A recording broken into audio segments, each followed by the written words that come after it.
Bonjour à toutes et à tous, on se retrouve aujourd'hui pour une nouvelle vidéo et comme je vous avais promis la dernière fois, je vais vous montrer comment faire des œufs surprise vegan type Kinder Surprise. Donc voilà, vous allez voir, la recette en elle-même est simple, c'est plus un assemblage qu'autre chose. Il vous suffit d'avoir du chocolat, je vous montrerai, et un moule en silicone. Donc c'est mieux d'avoir des moules en silicone en forme d'œuf, je vous montrerai par la suite.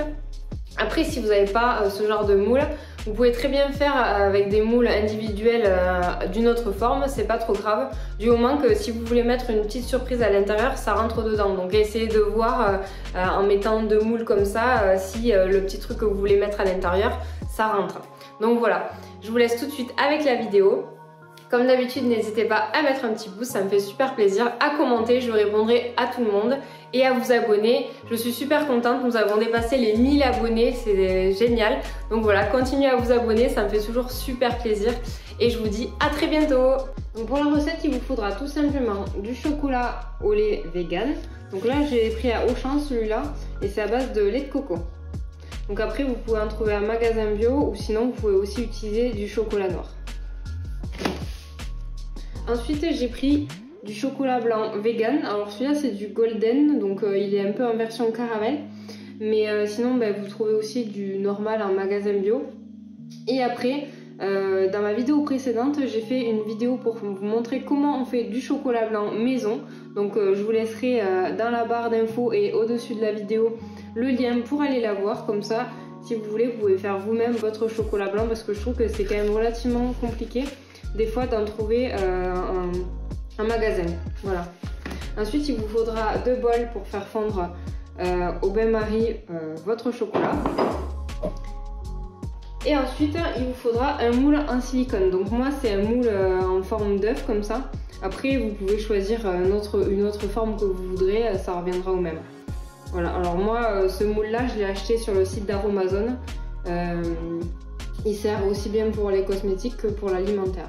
Voilà. Bon, par contre, une fois que vous en servez pour les cosmétiques, c'est quand même mieux de garder un usage unique à vos moules en silicone quand même.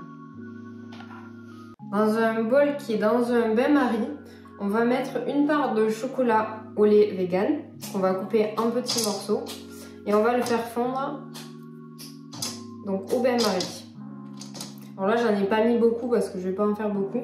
Après, vous verrez selon la quantité que vous faites pour le chocolat, pour combien vous allez remplir de cavités en fait. Juste comme ça, pour information, faites attention quand votre bol est au bain-marie, que l'eau ne rentre pas dans le bol parce que s'il y a de l'eau qui rentre en contact avec le chocolat, ça va faire des gros pâtés, pas top, et ça va pas bien fondre en fait.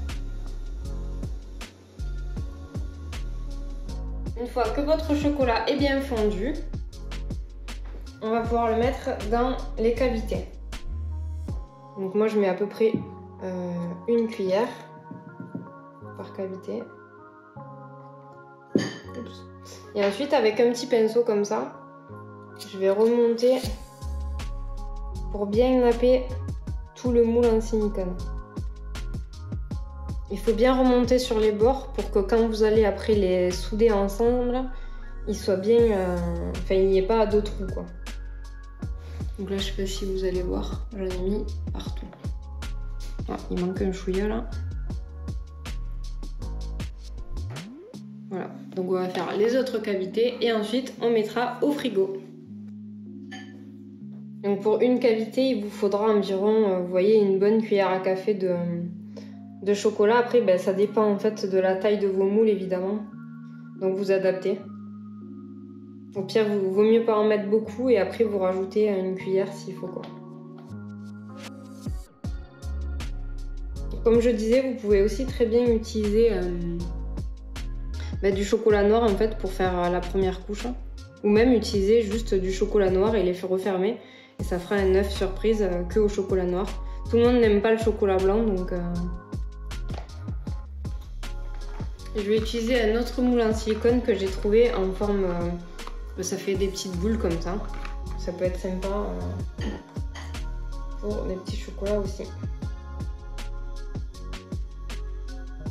Donc maintenant je vais mettre tout ça au réfrigérateur jusqu'à ce que ça refroidisse. Pour les coques qui sont un peu plus épaisses, là j'ai mis un peu plus de chocolat, on pourra rajouter le chocolat blanc de suite. Pour celle-là, je vais rajouter une autre couche parce que sinon j'ai peur que quand on va les démouler, ça va se casser. Donc il vaut mieux rajouter 2 couches de chocolat au lait, vegan évidemment, lorsque vous voyez que la couche n'est pas forcément très épaisse dans le moule. C'est plus sûr pour quand vous allez démouler, ça serait dommage de tout casser quoi. Et voilà, c'est parti, j'ai remis du chocolat à faire fondre, du chocolat au lait pour faire une autre épaisseur pour que ça casse pas quand on va démouler, vous allez voir. Donc là, on refait fondre notre chocolat au bain-marie et après on remettra une deuxième couche. Donc on reprend notre étape pour remettre du chocolat au lait. Vous pouvez en mettre un tout petit peu plus si vous voulez pour que la coque soit quand même assez épaisse. Hop. Veillez à ce que votre chocolat ne sorte pas complètement du bain-marie parce que s'il est trop chaud, eh bien, ça va faire fondre la première couche en fait, qu'on aura mis. Alors petite astuce, si vous voyez que votre chocolat il va trop dans le fond du moule, ben, vous le retournez sur une plaque avant de le remettre au frigo. Ou alors vous pouvez aussi le mettre sur une grille avec un plat en dessous évidemment pour au cas où qu'il y ait des gouttes de chocolat qui retombent.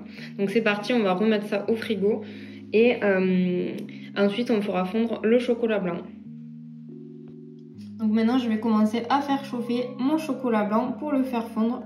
Une fois que mon chocolat au lait qui est dans mes coques a commencé à quand même bien durcir. Alors vous voyez ici, mon chocolat est beaucoup trop liquide, donc on va attendre qu'il s'épaississe un petit peu avant de pouvoir le mettre dans nos œufs qui ont complètement refroidi. Une fois que votre chocolat est arrivé à température ambiante et que du coup il a bien épaissi, on va pouvoir le napper au pinceau dans nos œufs en chocolat au lait. Vous voyez, et encore là, je pense qu'il est peut-être même encore un peu trop liquide parce qu'il redescend un peu dans le moule, mais c'est pas grave, vous continuez à les, surtout à bien napper les bords. Si c'est pas parfait, c'est pas trop grave, de toute façon, ça sera caché puisque l'œuf sera refermé. Une fois que vous avez démoulé vos coques, comme ça, en essayant de ne pas faire un carnage comme ça, donc je vous conseille d'y aller vraiment tout doucement, de commencer à décoller les bords et ensuite vous le retournez et vous le décollez vraiment très délicatement. Et s'il faut, vous pouvez le passer au congélateur. Je trouve que ça donne un meilleur rendu et il y a moins de casse quand même quand ça sort du congélateur. Donc du coup, ce qu'on va faire, c'est qu'on va faire chauffer une petite poêle ou alors une plaque au four pour y poser nos coques comme ça par-dessus, pour les faire chauffer, pour pouvoir les coller ensemble, vous allez voir. Donc une fois que votre poêle est chaude, on va poser nos œufs comme ça. Vous voyez, pour que ça fonde, hop. Et ensuite on va essayer de les mettre bord à bord, comme ceci. On attend un petit peu pour que ça se solidifie. Ensuite on les met de côté et on prie pour que ça tienne. Je plaisante. On répète l'opération autant de fois que nécessaire qu'on a fait de coques en chocolat. Bon, moi c'est pas tout à fait des ovales mais mes trucs. Enfin, oui, ça fait un petit bord comme ça, mais bon, franchement, c'est pas trop. Et là, la boulette, je viens de me rappeler que j'ai oublié de mettre la surprise. Donc avant de fermer l'œuf, on met la surprise. Hop. Donc là, moi j'ai préparé des petits trucs, genre des petits sylvaniennes de ma fille. Hop, on le repasse un petit peu s'il faut. Un poil. Ah. Et on le ferme tout doucement. Et voilà, votre œuf est prêt. Bon, là, ça fait pas tout à fait rond, mais franchement, c'est pas bien grave. Celui-là, il est quand même plutôt rond, donc je suis contente. Et franchement, dans tous les cas, ça fera son effet. Et les enfants, ou même les adultes, seront super contents. Et voilà le rendu final. Donc j'ai rajouté des petits rubans. Vous pourrez mettre par exemple des petits rubans autour pour décorer. Après, moi, je suis pas franchement une experte de la déco. Donc je fais au mieux. De toute façon, ça va être mangé en deux temps, 3 mouvements. Voilà. Voilà, j'espère que la vidéo vous aura plu. N'hésitez pas à liker, à commenter et à vous abonner. J'espère à très bientôt.